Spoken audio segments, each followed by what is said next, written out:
Bueno, muchas de estas fotos que van a ver acá son las mismas que les muestro a los médicos, no hay demasiada diferencia.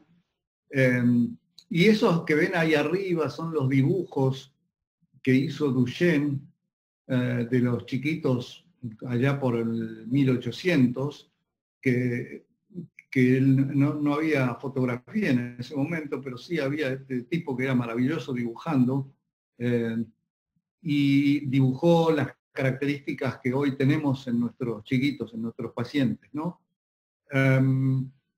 Se supone que para el año 2025 va a haber como unos 200.000 pacientes en el mundo, ¿ok? Con distrofia de Duchenne. La primera cosa importante que pasó en la historia de la enfermedad, además de que Duchenne la describiera hace tanto tiempo, fue que para el año 87 se descubrió, digamos, la causa que tenía que ver o tiene que ver con la falta de una proteína específica. Vamos a aclarar estas cosas a medida que vamos transitando esto. Una proteína específica dentro de las células musculares. Recuerdan que eran como estos paquetes de fibras que forman los músculos. Las células musculares pueden ser muy largas. Imagínense las células musculares del brazo, del bíceps, que es el músculo más conocido. Van desde acá hasta acá. Es una célula alargada y en cada extremo tiene un tendón, ¿sí? Así que son células muy particulares y son las únicas células que tienen la capacidad de modificarse de tamaño, se contraen y se relajan. Así que son células muy sofisticadas, llamamos fibras musculares. Desde el año 87 que se descubrió esta proteína, que se encontró la verdadera causa de por qué entonces estas fibras musculares degeneraban, ya para el año 2000, les muestro este dibujo que parece muy complicado, pero no importa, se descubrieron muchísimas otras proteínas dentro de la célula muscular que también causaban un montón de otras enfermedades. Esta, probablemente muchos de ustedes, papás, mamás de pacientes con Duchenne, saben estas cosas porque ya las han transitado. Estos son chiquitos que empiezan en los primeros años de vida, tienen cierta dificultad, torpeza motora, caminan en punta de pie, a veces caminan un poquito tarde, a veces tienen problemas en el lenguaje o en el aprendizaje. Y en general, estos síntomas aparecen entre los 2 años y pico, y se van agregando y agregando, y vienen las caídas frecuentes, y viene la dificultad para incorporarse del suelo.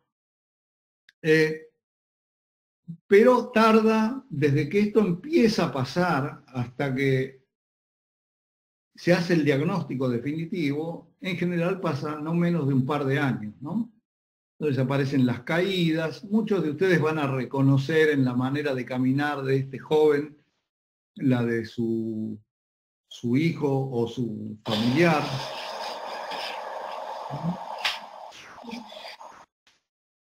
O esta dificultad que tienen en incorporarse del suelo, este aumento en el tamaño de las pantorrillas. Algunos chiquitos, bastantes, tienen alguna dificultad para estudiar y hay que ayudarlos, y ya sabemos por qué tienen esa dificultad para estudiar o en el aprendizaje. Algunos desarrollan un problema cardiológico porque el corazón es un músculo, un poquito distinto, pero no deja de ser un músculo. Y si uno deja las cosas libradas a su evolución y no hace kinesiología y no utiliza los tratamientos que hoy se pueden utilizar, bueno, aparecen escoliosis, deformaciones, los pies se tuercen, una cantidad. Algunas de las cosas estas se pueden manejar, se puede intervenir en la evolución para que esto sea lo menos complicado posible. Pero estas cosas aparecen con el curso evolutivo, y también puede aparecer afectación de los músculos de la respiración, que también son músculos y son necesarios para que respiremos. Afortunadamente hoy tenemos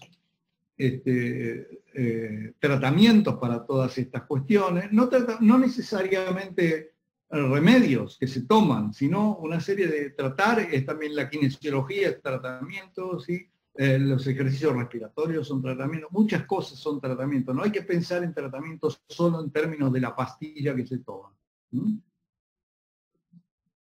Ustedes saben que una de las cosas por las cuales seguramente de sus chiquitos a más de uno sospecharon la enfermedad porque le hicieron un dosaje de enzima que se llama CPK o CK y esta estaba muy alta, sobre todo al principio de la enfermedad, después según pasen los años puede bajar.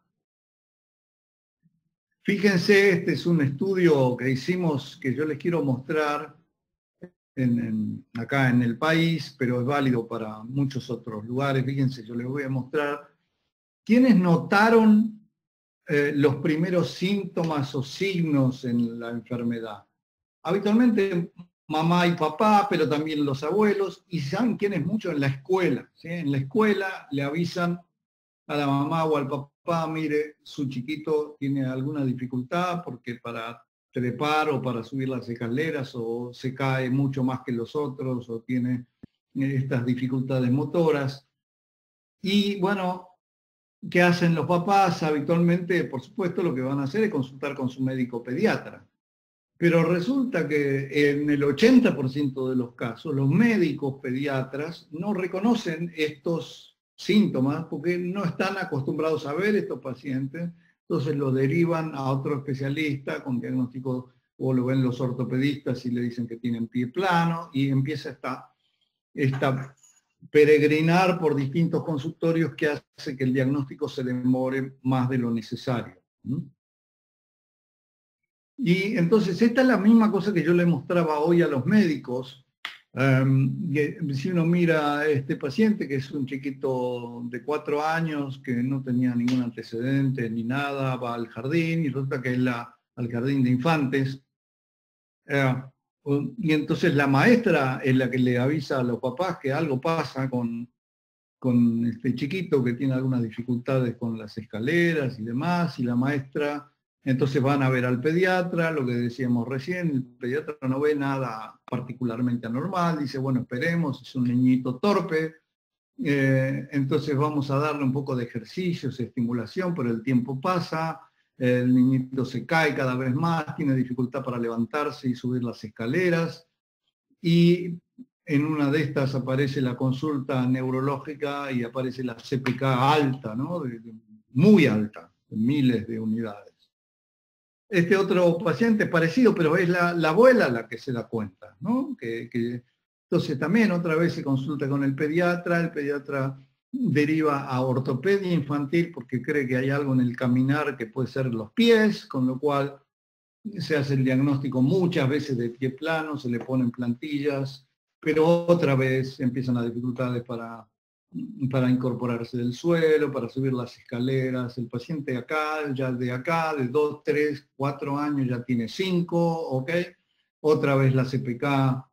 Y finalmente, gracias a este dato, es que se pide un estudio molecular, que es la manera en con que hacemos el diagnóstico hoy día, y se hace el diagnóstico. El problema es que pasaron por ahí demasiados meses o 2 años y mamá ya está otra vez embarazada y no estaba advertida porque no había recibido ningún asesoramiento genético de que esta enfermedad puede repetirse en otro hijo varón. Así que por eso el día de hoy también es tan importante para concientizar, y concientizar es, bueno, llevar, ojo, no dejemos pasar estas cosas, ¿sí? Cuando un chico no camina, cuando tiene que caminar y le pasan estas cosas que estábamos viendo recién, y bueno, algo hay que hacer, hay que insistir, ¿ok?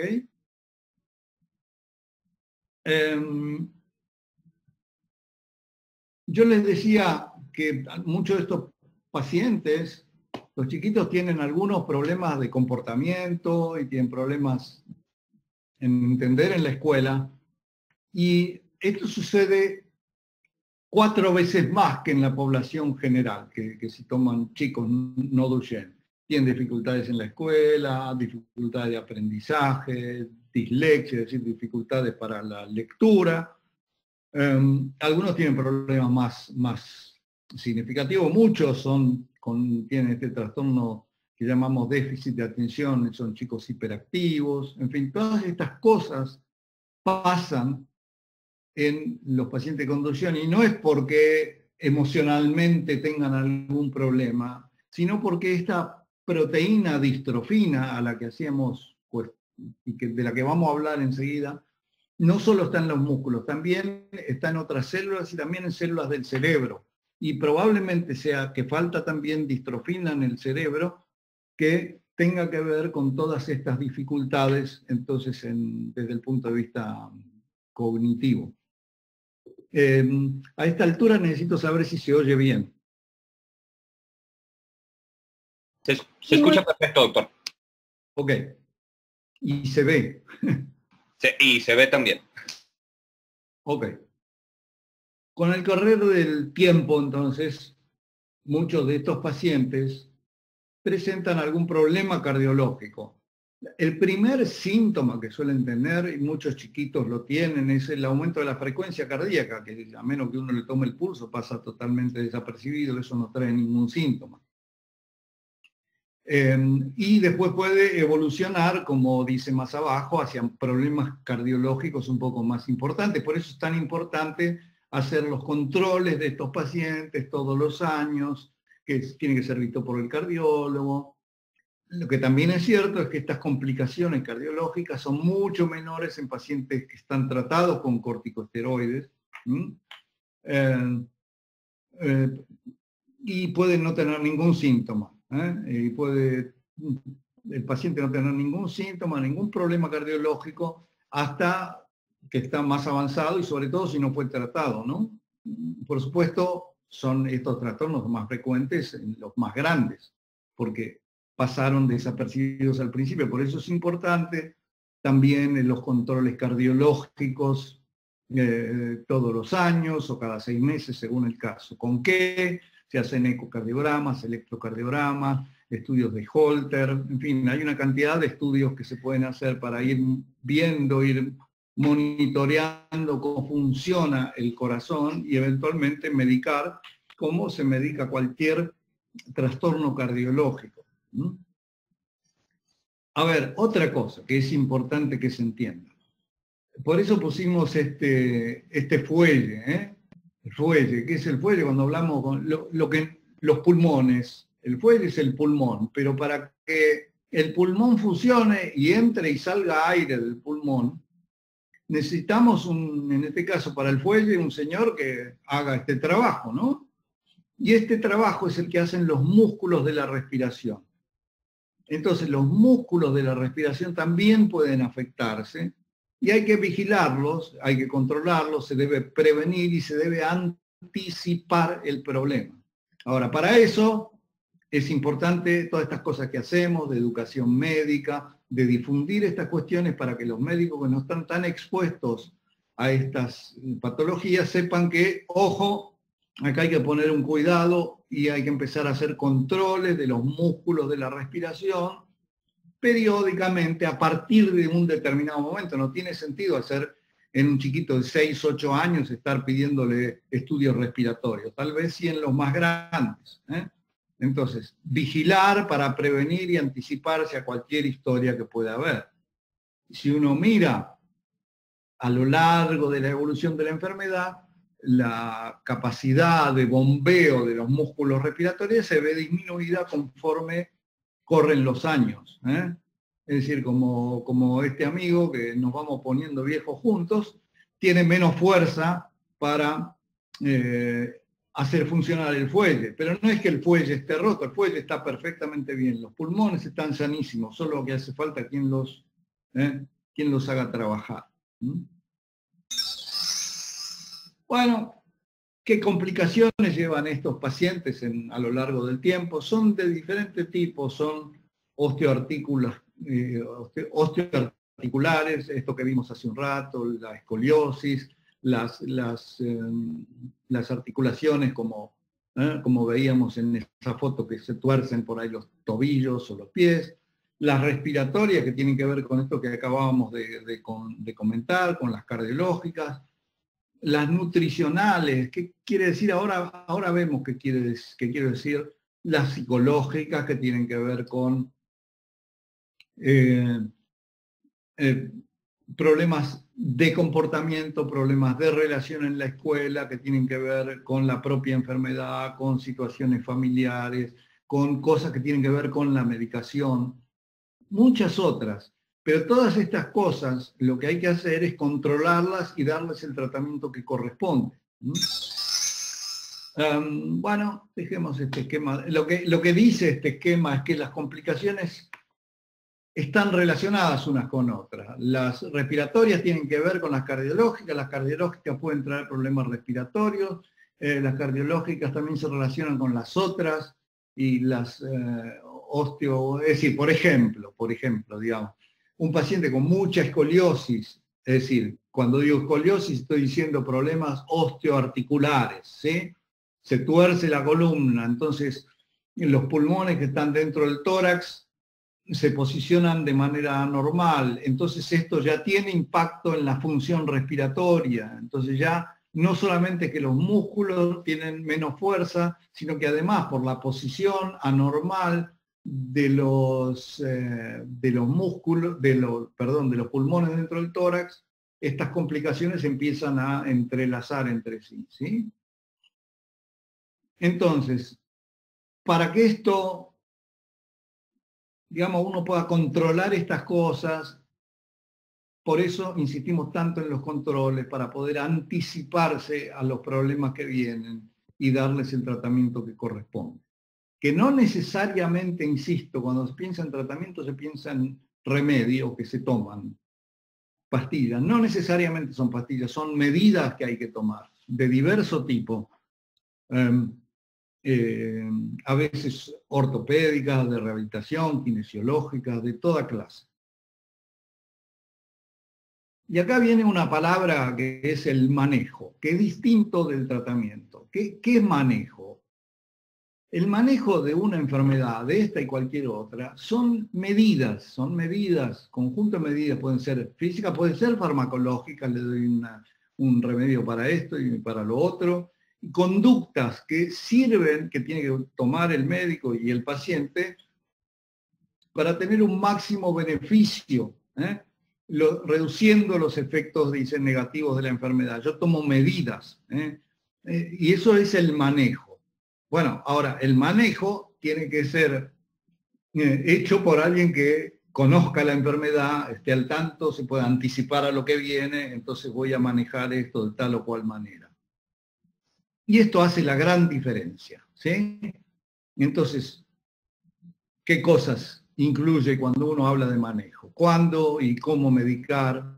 Los momentos cambian, a veces una medicación que uno puede dar, cuando el niñito tiene 7 años no sirve cuando tiene 10. ¿Cuándo iniciar el tratamiento kinésico? ¿Cuál es el mejor? ¿Cuál es el más apropiado? Los controles, ¿cuándo implementarlos? ¿En qué pacientes? Yo tengo que pedir control cardiológico, ortopédico, de la función respiratoria. El peso, ¿sí? Cuando hablábamos hace un ratito yo les dije que íbamos a tocar el tema nutricional. No es que haya una alimentación en particular que sea mejor o peor. Lo que es lo peor de lo peor que se puede hacer con un paciente es dejarlo aumentar de peso. El sobrepeso es uno de los peores enemigos en esta enfermedad. Así que cuando entonces empezar a controlar el tipo de dieta, evitar que los pacientes se pongan obesos, porque la obesidad empeora todas las complicaciones de la enfermedad. ¿Qué estudios hacen falta pedir? No hay que pedir de todo siempre cualquier cosa, hay que pedir yo estoy viendo ahí algunos cartelitos de preguntas, no sé, me dicen ustedes, si quieren, me pareció que quedamos que las íbamos a hacer al final, si ustedes quieren. Doctor, bueno, no sé si usted quiera continuar, ya al final ya nos detenemos para que puedan hacer las preguntas. Ok,